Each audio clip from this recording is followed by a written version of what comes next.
सर्दी का मौसम है। सर्दी में हम ड्राई फ्रूट का ज़्यादा इस्तेमाल करते हैं। बच्चों को गोंद के लड्डू बना कर देते हैं। कुछ ना कुछ बच्चों को खिलाने की कोशिश करते हैं क्योंकि सर्दियों में ही हेल्थ अच्छी बनती है। कहीं हमें लगता है कि कैल्शियम की कमी ना रह जाए तो मखाने का इस्तेमाल करते हैं। हम बादाम, गोंद, तरह तरह की चीज़ें बनाते हैं, लेकिन बच्चे हैं वो खाते ही नहीं हैं। तो वो गोंद नहीं खाते तो देखिए मैं एक बहुत ही ख़ास ट्रिक से एक इस तरह का चूरमा बनाती हूँ कि बच्चों को पता भी नहीं चलता कि मैंने उसमें क्या क्या डाला है, ये गोंद है या चूरमा है। तो चलिए आज मैं भी आपको बताती हूँ। आपके बच्चे भी गोंद नहीं खाते तो आप क्या करें। तो देखिए मैंने यहाँ पे एक हाफ नारियल लिया है। थोड़ा सा मैंने देखिए ये गोंद लिया है। ज़्यादा लेंगे तो उनको पता चल जाएगा, इसलिए हमने थोड़ा गोंद ले लिया है। और एक बाउल पूरा देखिए आटा लिया है। अब जो मेजरमेंट मैं बताऊं आपको उसी तरह करना है, तो ये एकदम ऐसा परफेक्ट बनेगा। एक बार बना के आप महीने भर तक स्टोर कर सकते हैं। तो देखिए एक बड़ा बाउल हमने आटा ले लिया। आटे को पहले छान लिया था। और ये पूरा एक बाउल है सूजी, और मोटे वाली सूजी है। इसमें से हाफ सूजी को हम इस्तेमाल करेंगे। हमें ध्यान रखना है, एक बाउल हमने आटा लिया तो आधा बाउल हमने यहाँ पे सूजी ली है। मोटी सूजी है क्योंकि आटा जब हमारा महीन होता है तो हम सूजी लेते हैं। और नारियल, और ये मैंने आपको दिखा दिया है। अब देखिए इस आटे को लगाने के लिए मैं क्या करूँगी, हम ना यहाँ पे मैं पानी का इस्तेमाल बिल्कुल नहीं करना है। ये ताज़ा मलाई है तो सबसे पहले यहाँ पे मैं ताज़ा मलाई ऐड करूँगी।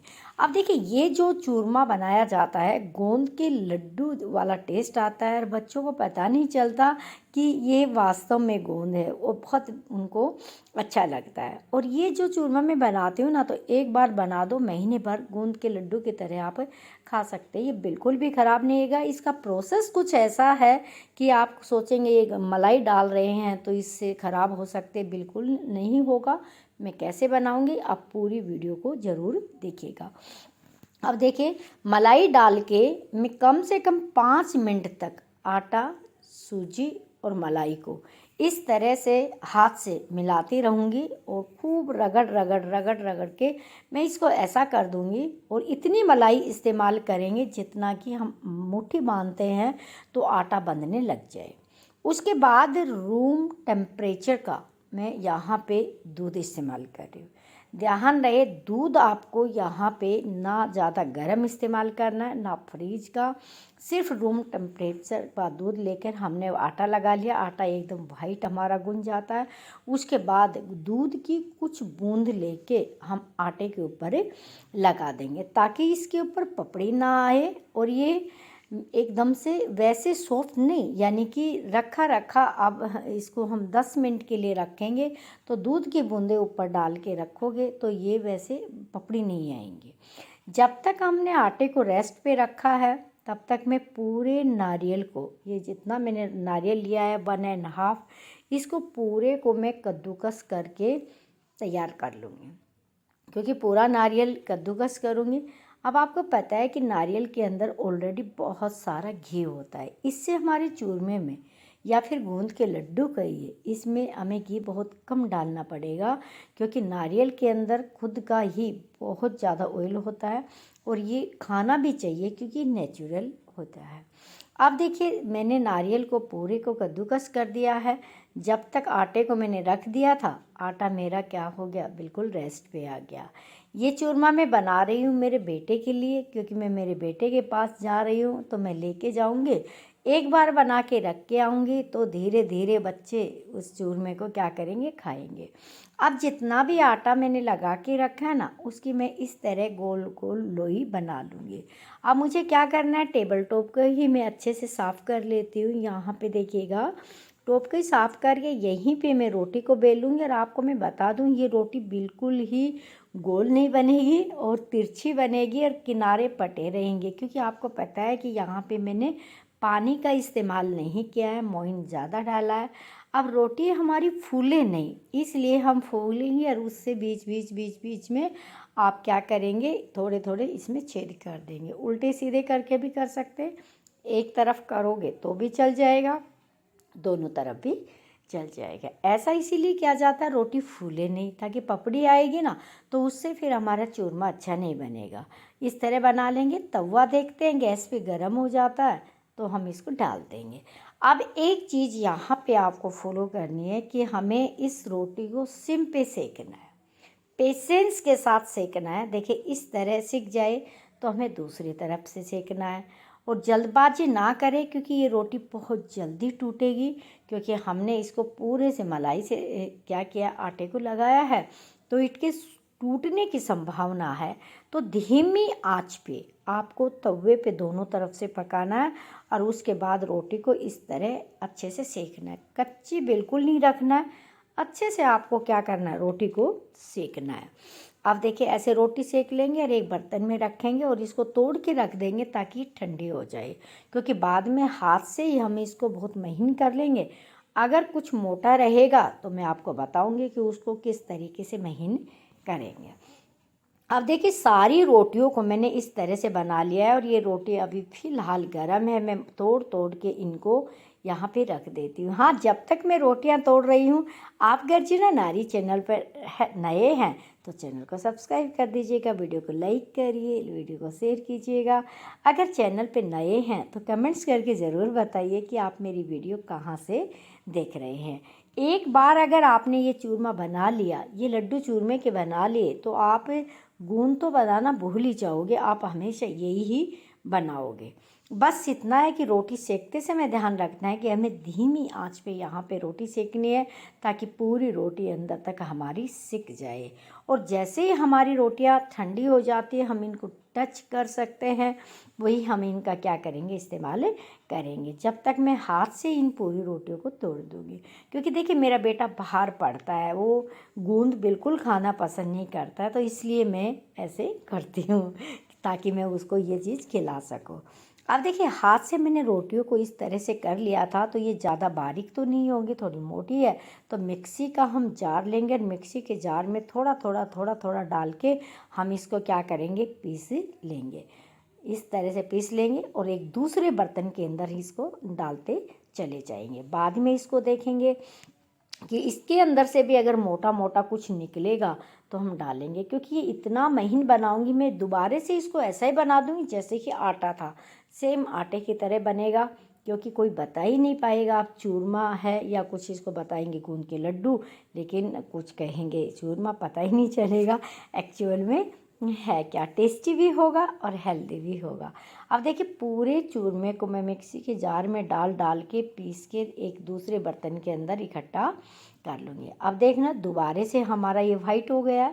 इसी तरह से अब भी मेरे को थोड़ा सा और नहीं पसंद आ रहा, तो मैंने लिए छन्ने, और छन्ने के अंदर मैं क्या करूँगी, थोड़ा थोड़ा डालूँगी और इसको अच्छे से छान लूँगी। और जैसे ही मैं इसको छानूँगी ना, तो नीचे आएगा वो बिल्कुल वैसा ही आएगा जैसा मुझे चाहिए होता है, ना मोटा ना पतला।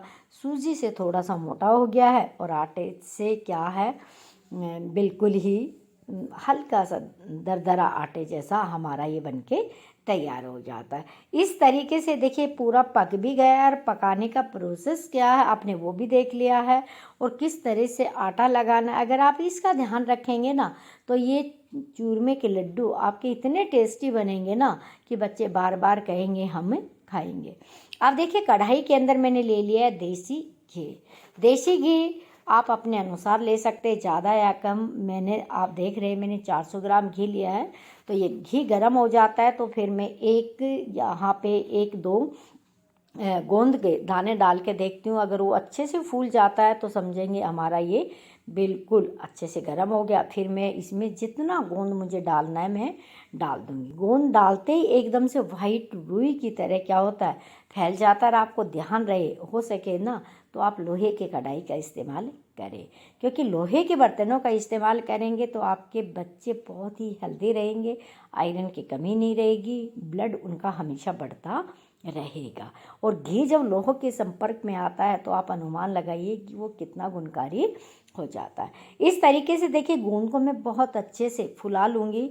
ऐसा नहीं है कि कुछ लोग कहते हैं ना कि मेरी फ्रेंड एक मुझे बता रही थी मैं आपकी तरह चूरमा बनाती हूँ तो दांतों तो वो चिपकता है। चिपकता वो इसीलिए या तो आपका गोंद कच्चा रह जाता है या आपके घी में पानी होता है। तो देखिए मैंने बिल्कुल पका लिया और ये वो गूंद है जो बहुत ही अच्छे वाला होता है, क्योंकि जैसे ही आप पकाते हैं तो बीच में आपको रेड रेड नज़र आएगा।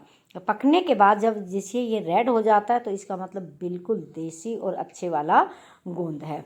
इस तरीके से हम गूंद को पका लेंगे, गैस को बंद कर देंगे। फिर कढ़ाई में गोंद और घी जो है उसको उठाते और देखिए पूरा का पूरा इस तरह से हम उसमें डाल देंगे। ये नहीं है कि ठंडा करके डालना है, आप उसमें गर्म ही डालिएगा। जो आपने अभी आटा तैयार किया था उसके अंदर डालिएगा। देखिए किस तरीके से ये खुद भी पक रहा है और उसको भी पका रहा है। उल्टा कभी मत कीजिएगा कि आप गोंद की जो कढ़ाई है उसके अंदर आटे को डालें, नहीं, आटे के अंदर आप उसको डालिएगा। इन छोटी छोटी चीज़ों का अगर आप ध्यान रखते हैं ना तो बहुत फ़र्क पड़ता है, इन चीज़ों की तासीर बदल जाती है। अब इसको अच्छे से मैं मिक्स कर लूँगी। साथ में जो नारियल हमने कद्दूकस किया था वो डाल देंगे। अगर घी कम भी होता है तो नारियल क्या होता है उस घी की पूर्ति कर देता है। अभी मैं हाथ इसको बिल्कुल नहीं लगाऊंगी क्योंकि आपको पता है कि घी कितना ज़्यादा गर्म था। अब मैं यहाँ पे देखिए झट से ही इसको अलट पलट करती रहूँगी ताकि सारा ही आपस में गर्म हो जाए। अब यहाँ पे ये इस तरीके से बन गया। आप अगर चाहे तो इसके लड्डू भी बना सकते हैं, लेकिन मैं अभी एक चीज़ और बाकी है वो है बादाम, क्योंकि मैं यहाँ पे देखिए बादाम को पहले से रोस्ट करके रखा हुआ, सूखा रोस्ट करके रखा हुआ। इनको मिक्सी के जार में डाल के पीस के पाउडर बना के डालूँगी। क्यों? क्योंकि मेरी मजबूरी है। अगर मैंने इनको थोड़ा कूट के डाला, ये दिखते रहेंगे तो मेरा बेटा बिल्कुल नहीं खाता है। तो हर चीज़ को मुझे पाउडर बना के डालना पड़ता है, क्योंकि देखिए मैं एक माँ हूँ तो मैं बच्चे को हर वो चीज़ खिलाना चाहती हूँ जो उसके लिए ज़रूरी होता है, और बच्चे नहीं खाते तो उसको हमें चेंज करना पड़ता है। तो देखिए यहाँ पे मैंने बिल्कुल बादाम का पाउडर बना दिया और इसके अंदर डाल दिया। इसको अच्छे से मैं मिला लेती हूँ। अब मिला के आप चाहे तो ऐसे ही अच्छे से मिला के इसको में मीठा मिलाने के बाद, यानी कि अभी मीठा मिलाना बाकी है, बाकी सारी चीज़ें हो गई है, मसाला हमारा सब हो गया, यानी कि ड्राई फ्रूट वाला मसाला। अब ये मैंने लिए देसी खांड है और इसमें से मैं अब जितना गेहूं का आटा लिया था उसी मात्रा में मैं यहाँ पे लेने वाली हूँ मीठा।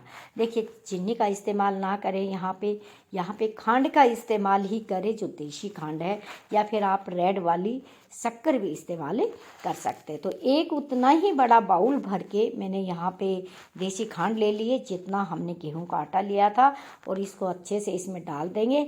और ये डलने के बाद आटा हमें ठंडा हो जाएगा और हम हाथ से मिलाकर इसके लड्डू भी बना लेंगे, या किसी कंटेनर में भर के भी इसको रख सकते हैं। आप 1 महीने तक इनको खा सकते हैं, बिल्कुल भी ख़राब नहीं होंगे। आप स्वस्थ रहिए, व्यस्त रहिए।